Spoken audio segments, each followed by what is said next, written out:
Anong gusto mong unahin natin? At yung hinang lang na ano. Yung pitik-pitik na mga yan. Yung kahit ganito. Yung ganyan. Kaya ganyan. Ganyan, ganyan. Kasi meron din yun sila ginapingan, kakapingan daw nilang ganyan, no? Bago yan, explain ko muna sa'yo itong mga laman nito. Ayan, kasi bibili ka ng tungsten, ito yung tungsten natin, 2.4. Kaya ang kulit natin, ganun din. 2.4 na yun. Yung kulit body natin, ito yung kulit body. Ito. Pang 2.4 din to. Kaya pag bumili ka dapat ng tungsten, pareho siya. Oo. Kulit. Oo. Parehas Kulit yan. body. Ito kulit. Ito yung kulit body. Kasi pag or 1.6, Hindi siya papasok. wala, masikip yun. Hindi yung pasok dito. Pero ano naman sa kanya, pag bumili ka tayo, pero papasok din naman siya dito. Oo. 0.6. Oo. Pasok naman yan lahat. So ito naman yung natin, ceramic cup. Ceramic cup. Maraming mga maraming mga number to. Ito again, anong number mo? Ito number 5. Ito naman yung back cup natin. Long back cup. Back cup. Oo, back cup. Tapos, sahin muna natin, syempre. Dapat, bago tayo maghinang, dapat ang tungsten natin ay matulis. Huwag tayong maghinang na ganito na ang tungsten natin. Makurol na. Oo. Kasi hindi natin makikita yung hinang natin kung ganito na ang tsura niya.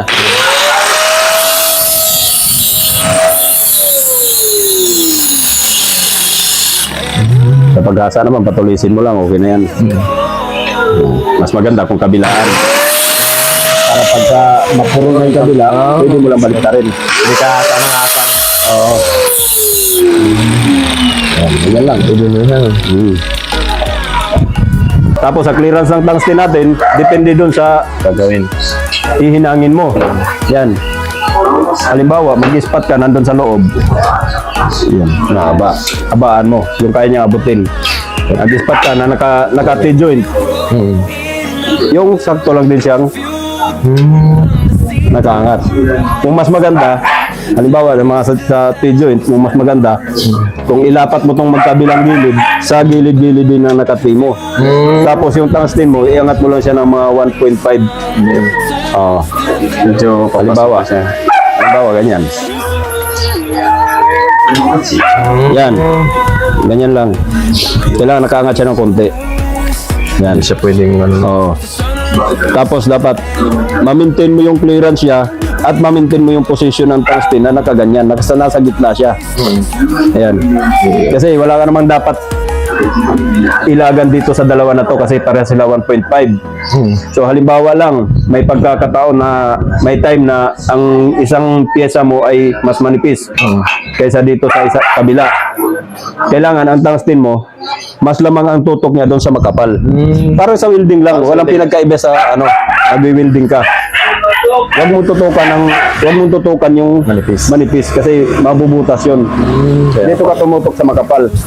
Ang stainless, hindi katulad ng bakal. Kasi ang bakal, kahit tig ang gamit natin, hindi natin kayang hinangin na walang filler rod. Kailangan may filler talaga sila. Ang stainless naman, may sariling lusaw yan. Kahit tulad nito, halimbawa may hinangin ko nito, paglapat yan, kahit hindi mo nagamitan ng filler yan, kung saan naglulusaw yan, magkabilaan, sila mismo magkakapitan. Hindi katulad ng bakal na bubula lang yun pag hindi mo sinusuplayan ng filler. Yun, so ito yung yung tungsten natin, no. So depende sa posisyon or sa sitwasyon ng hihinangin mo. Magdedepende yung clearance ng tungsten mo. Wala tayong specific dito na yung clearance talaga na yun ang ibibigay natin. Pagdating naman sa makina natin, walang power. Di pa lang nakasaksak. Kaya lang. Yan. Gusto po. Power. Dito nyo lang po ipatong yan. Power pump. Wala. Inatake ako ng sinus ko ngayon. Laging nauulanan eh. Isip ko na. Ayan. So, pagdating naman sa mga ganitong machine, ito yung mga inverter na machine natin. Ito yung tinatawag na high frequency start, which is mayroon siyang switch. Kasi meron din kasing mga machine na yung madalas ginagamit sa mga piping, scratch start. Yun yung mga manual na pag nag-spark, tuloy-tuloy na yun. Oh. Wala nang Ang pinaka-control mo doon, yung pag-walking cup mo, yung paghatak, yun ang pinaka-control. Ito, mas madaling gamitin kasi may switch siya. Nako-control kahit hindi ka na mag-adjust dyan sa amperahin niya. Yan, isagad mo na 200. Dito ka na mag-control sa switch. Pwede mong lakasan, pwede mong diinan, pwede mong hinaan ng pitik. Depende sa pitik mo yan. So wala naman tayo iba makikita dyan. Hindi ground lang. Tapos ito, yung pinaka-solenoid niya, yung switch. Tapos handle. Tapos sa likod, yung hose para papunta dun sa argon. Tapos power supply. Sa argon naman, pagkabukas ng ganun, pag pumalo na yung regulator niya, okay na yan. Hindi na kailangan i-todo mo pa. Oo.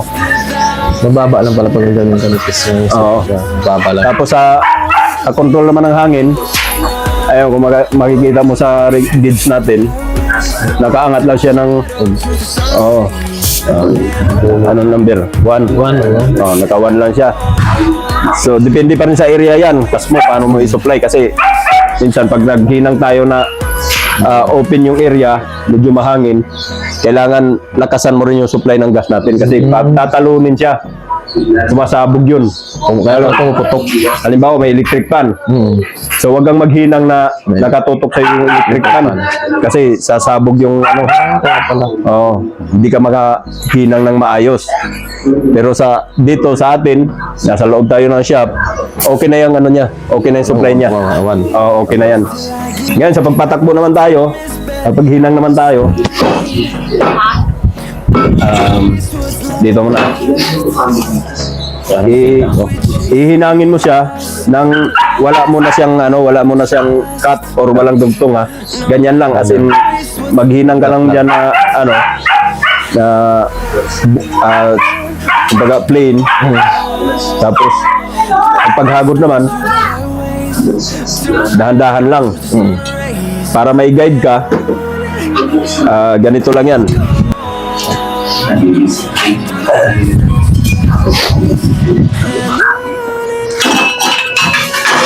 Halimbawa, ito yung tungsten mo. Ito yung tungsten mo. Pagpitik mo dyan, makikita mo yung bilog. Bibilog yan. Tapos, yung bilog na yun, yung gitna ng bilog na yun, meron kang makikitang pinhole. May pinhole yan. Pagsunod, ang next na pitik mo, yung dulo ng tungsten mo, doon mo itapat sa pinhole na yun, yung tuldok na yun. Pag pitik mo ulit yan, bibilog ulit yan dito. Buburahin niya yung pinhole na yun, hahatiin niya. Tapos yung pinhole na yun, meron na dito na naman mapapunta. Tapos ang next na pitik mo, basta kada pinhole, doon mo lang itapat yung tungsten mo. Tuloy-tuloy lang yan, sunod-sunod lang yan. Hanggang sa magiging ganyan yung hinang mo. Ang kakaliskis na siya. Oo. Okay, balik tayo dito. Basta yun lang yung proseso ng pagpatakbo sa tungsten. Yan, para may idea ka lang na ganon. Pero pag sanay ka na humawak o sanay ka na magtig, hindi mo naman natitignan yun eh, yung tuldok na yun. Basta sa paghatak mo pa lang, tansado mo na.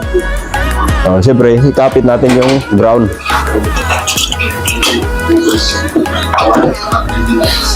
Pinaka-importante sa lahat, nakikita natin yung wiwildingin natin. Halimbawa, yan yung dugtong ng wiwildingin natin. Yan. Kailangan, yung hinang natin, tatama lahat dyan sa guhit na yan. Ngayon, para di ka mahirapan or para di ka mangalay, ang sikreto naman doon, yung ceramic mo, kaya ceramic yung sinadya nila na ceramic yung nakalagay dyan para na pwede nating ilapag siyang ganon. Yung iba kasi naghihinang, nakaangat, nakaangat siyang ganun. Oh, mahirap yun. Nangalan. Oh, pwede yun. Pwede gawin yun kung medyo bata-bata pa tayo, kaya pa nating kontrolin yung pulso natin.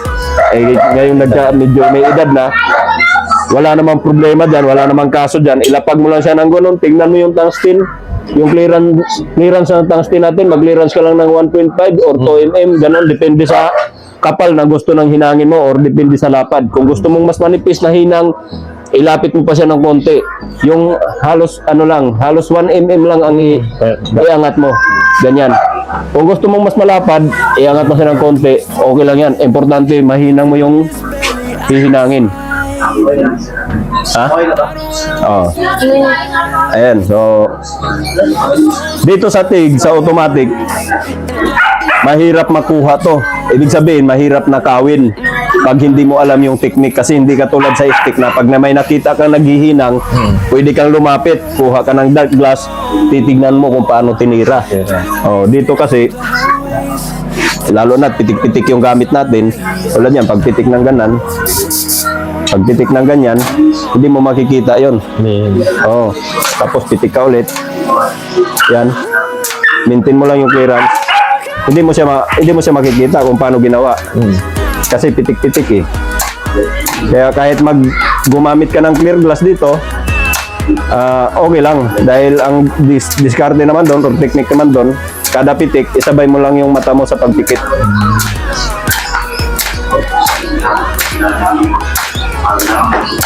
Yan.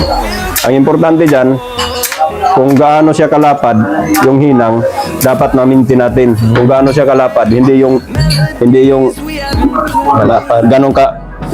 kalapad dito pagdating sa unahan, lumapad ka tapos bumalik na naman. Dapat ang technique doon, dapat ang clearance ng tungsten natin, kung ano yung clearance niya, maintain lang. At pangalawa, kung ano yung gaano kalakas yung pitik mo, maintain lang din yun. Steady lang. Oh, hindi yung pagpitik mo dito, ganyan ang pitik mo. Pag pangalawang pitik, ganyan na. Oh, nababad na. Nalapad siya. Oh, hindi magkaiba na yun. Kaya kailangan parehas. Kung ano yung clearance niya at yung lakas ng pitik mo, dapat makokontrol mo. Oh. Ikaw naman, bukan mo. Wala akong mag-building mas. Tapos, guhitan natin. Dito ka.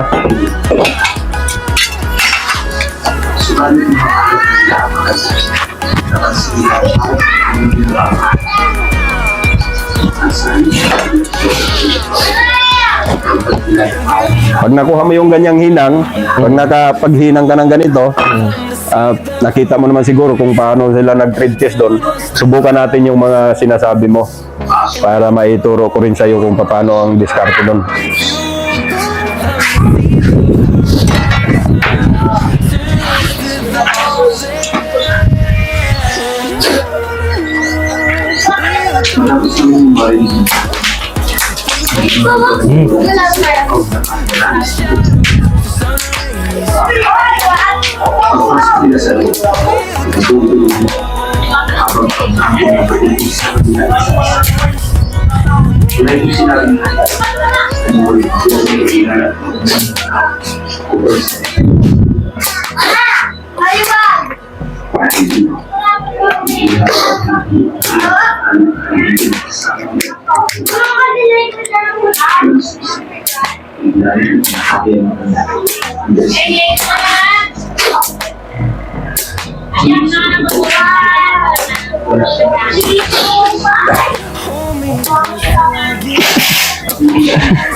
Lapad nga.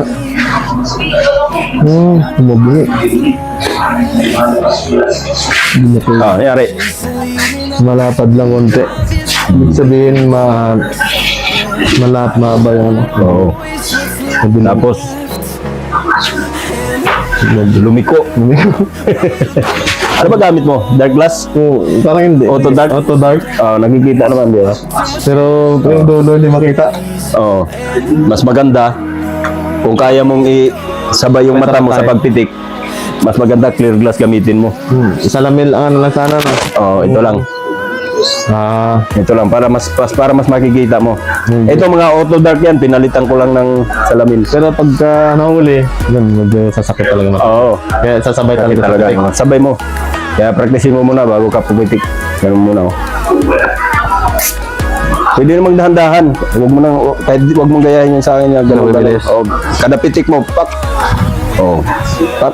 Ganun. Toy! Ano pa?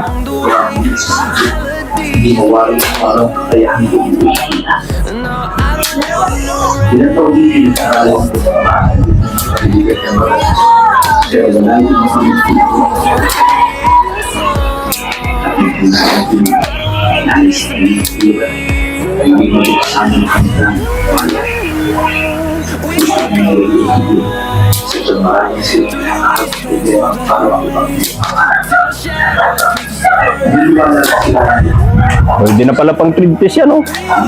Kayang-kaya pala eh. Oh.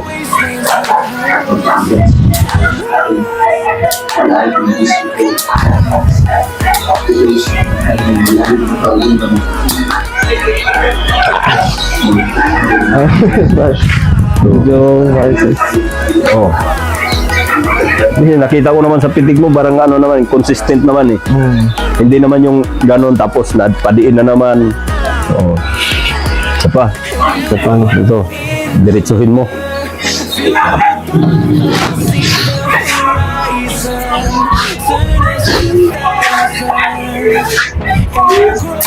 Kot!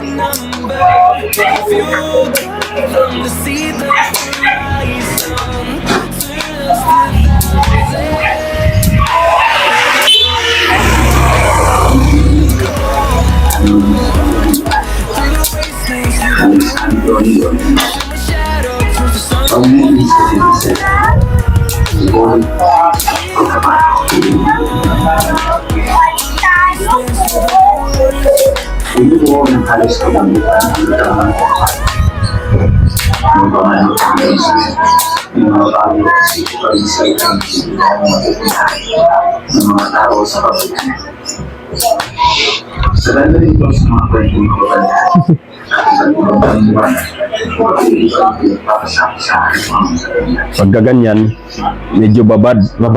Oo, babad yung tira mo. Ito okay na sana yan. Itong una, pangalawa, medyo okay na yan. Kung mapapansin mo, tignan mo, masyadong babad, lumubog na. Parang may kanal na siya, di ba? Kanal kaya. Oo. Kaya dapat, kahit hindi ka gumagamit ng filler, wala namang dugtong yan, dapat yung hinang mo parang nakaumbok pa rin. Ibig sabihin, wag ko ibababad. Oo, wag mong babaran. Kunting pitik lang. Kasi mayroong ibang lahi, lalo na pagka ibang lahi ang mag-thread piece, hinahanap din nila yung hinang na maganda. Kasi tulad nga sinabi ko sa iyo kanina na mayroong pagkakataon na kailangan nilang magandang hinang dahil dinahasain yun. Oo. Kaya ito okay yan kung may mga dugtong. Pero ang problema lang kasi dyan, yan may penetrate yan sigurado ako. Ayan, tagos yan. Tagos yan. Oo, tagos na tagos yung penetrate yan. Kaya lang ang problema yan, pag hinasa, malalim, bubog yan. So basta pag mga ganyan, pag mga dugtong, mamaya, darating tayo dyan, pag mga dugtong, kailangan may filler yan. Oo. Ngayon, ituturo ko naman sa iyo kung paano yung filler, diskarte sa filler. So, hinangin mo muna itong dalawa na walang filler, na kailangan hindi siya babad. O kailangan nakaumbok pa rin yung hinang niya pag tinignan. Okay. Bawasan mo lang ng konti yung pitik mo. May schedule sa taas? Sala laro. Ha? Ano? Sa? Anong team?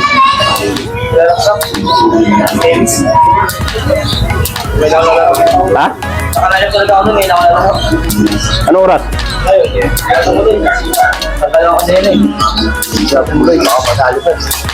Lagyan mo kasi langis yung kadena mo. Tingnan mo yung kadena mo, tuyo. Dito, ang daming langis dito. Nilubog ko rin. Parang ganun pa na.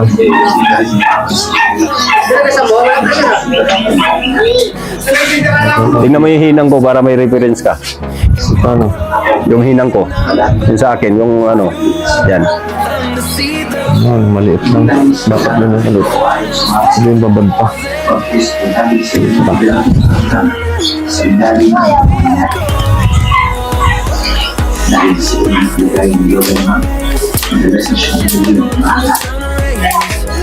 Yan. Tama yung pitik na yan. Maintain mo lang yan.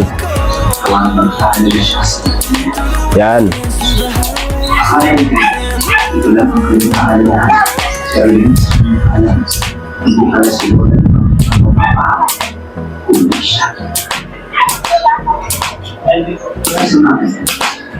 Yun.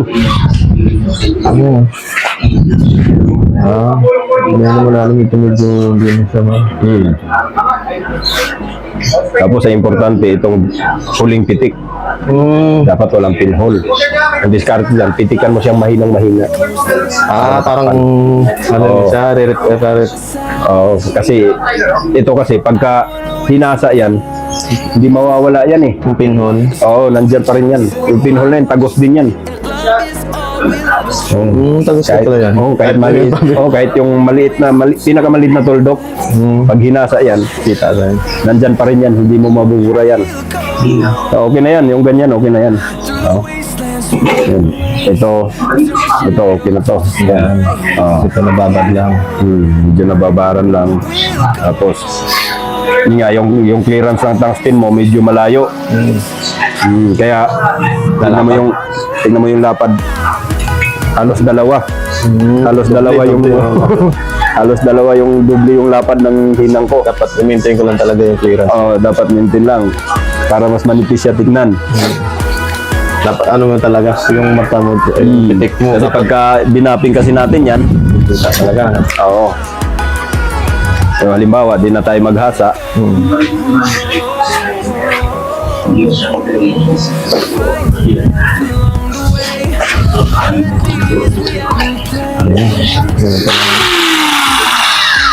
Papakinisin na lang ano. Ito.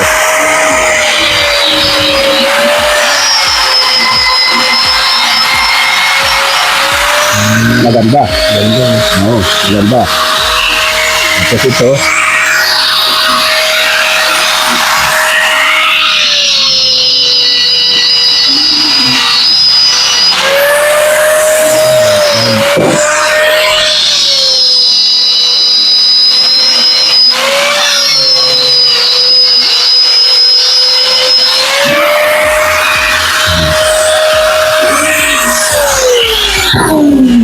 Pero ang importante, kung mapapansin mo yung kaliskis niya, parang merong malalim, merong nakaumbok, di ba? Hindi siya pantay. Kung titignan natin to, pantay, wala kang nakitang may malalim, may nakaumbok, parehas. Ito, tingnan mo, pansin mo, may nakalubog yung part na yon. Ito, yung part na yan. Hindi sa consistent yung spacing niya. Dapat. Pero, as a beginner, okay na yan. Oo. Kasi, kung first time mong humawak ng ganyan, okay na yan. Ang dami mga nag-testing dito na hindi nila makuha yan. Yung mga ganyan, kumbaga, matagal bago nila makuha. So, okay na yan. Importante, nakapaghinang ka. Ngayon, kung ano yung mga tinesting nila dito, halimbawa, dugtong. Ganyan. Yan, dugtong. May gap. Ganyan. Kailangan ko ng filler yan. Kailangan mo na piliran yan. So, pagka pinagdugtong kayo ng ganyan, bago nyo hinangin, ispatan mo muna tong apat na kanto na yan. Para hindi siya gumalaw. Kasi kung ano yung align niya, yun yung direction niya, pagka winilding mo kasi yan, halimbawa may spot ka dito, tapos pinulild mo na agad, aangat yan. Parang madidipon siya. So, kailangan may spot mo na yung mga kanto na yan. Ang ginagawa ko nga dyan sa mga ganyan, bukod sa spot sa mga kanto, bawat dito, meron pang ispat yan. Gitna, tapos may gitna pa dito. Gitna, bali 1, 2, 3, 4, 5 ispat. Bawat pisngi, halimbawa sa mga ganyang tubular. Kasi ang iniiwasan natin doon, yung paglubog. Yung paglubog ng tubular. Kaya dito siya. Oo. Kaya kailangan may ispat. Ngayon, sa paggamit naman ng filler, ano yung filler natin?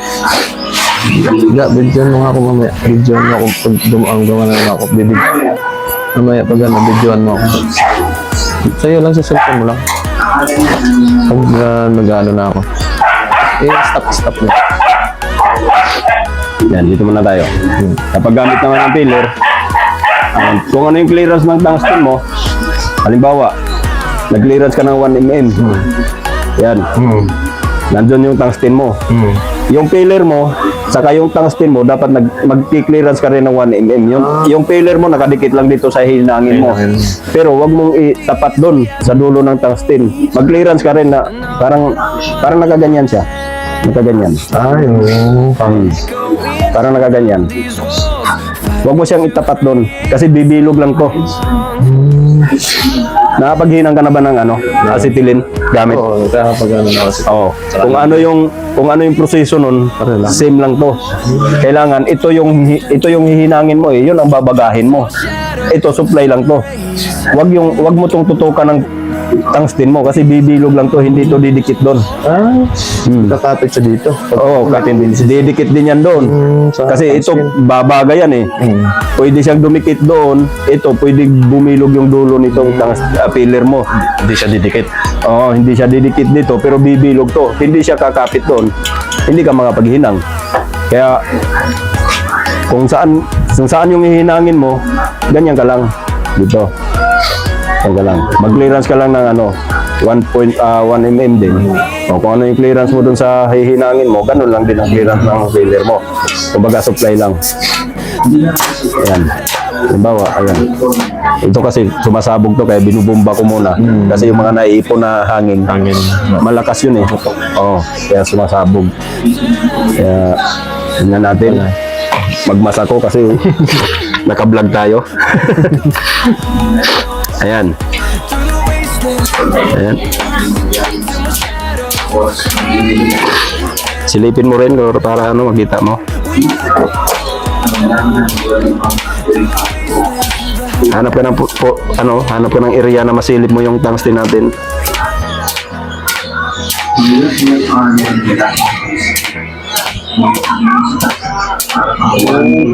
Maintain mo lang yung yung tungsten filler mo.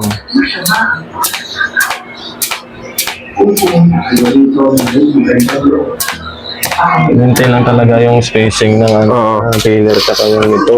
Oo. Yan. Yung kanina, Yan yung magiging hinang niya. Kanina, isa lang yung tinitingnan mo. Yung tungsten lang. Ngayon, Oo, yung tungsten lang. Ngayon, dalawa na yung babantayan mo na kailangan na ma-maintain yung clearance nila. Wag mong itulak na ganun. Kahit i-maintain mo lang. Pag napa-atras konti, balik mo. Sabay pitik ulit. Ganun lang. para hindi mo siya kailangang ipi-ipid na Hindi na. kasi ano siya, didikit siya. Oo, kusa namang yan. Kusa namang matutunaw yan. Kahit malayo siya, naka-clearance siya ng 1 mm. Kusa namang matutunaw yan. Tatakbo dun sa kung saan yung may baga. Yan, didikit na yan dun. So, ganyan yung mangyayari, nakaumbok. Sige. So, yun na lang. Oo. Ikaw naman.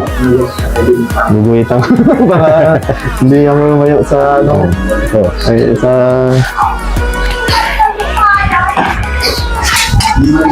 sabi na ako na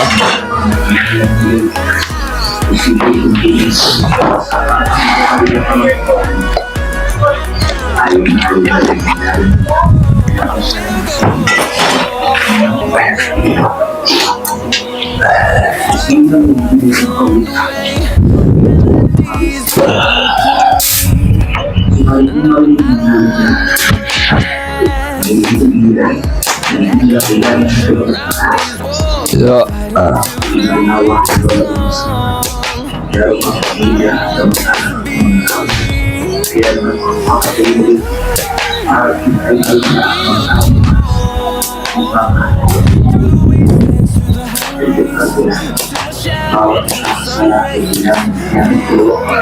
Bupis mo. Babad. Wala. Ay, kapag yan pala yung babalikan ko. Medyo na bagong mata. Rapad.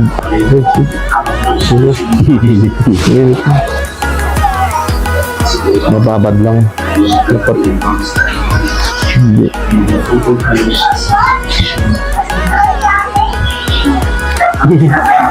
Mababad lang siya. Tsaka ano, Yun yung sabi na malayo yung ano niya, malayo yung clearance ng tungsten mo, kaya malapad ng dapat sobra lapad eh. Tapos tignan mo yung talsik niya, oh. Parang lagari. Oh. Dapat hanggat maaari, maiwasan natin yan. At isa pa, ito. Yung pinhole, hindi mo nabura. dapat dikit lang sa pinol na. Oo. Na ano lang yung mata ko, nahuli minsan. Nahuli. Sige, isa pa. Bago tayo magdugtong.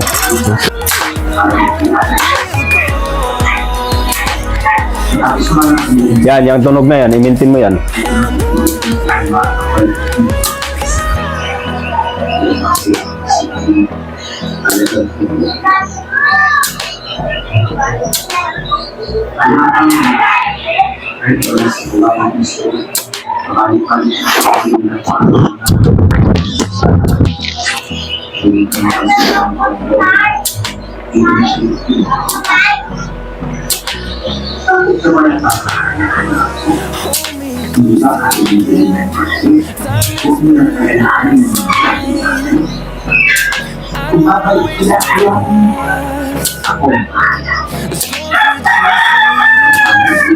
Love is all we'll ever trust. I don't wanna waste what's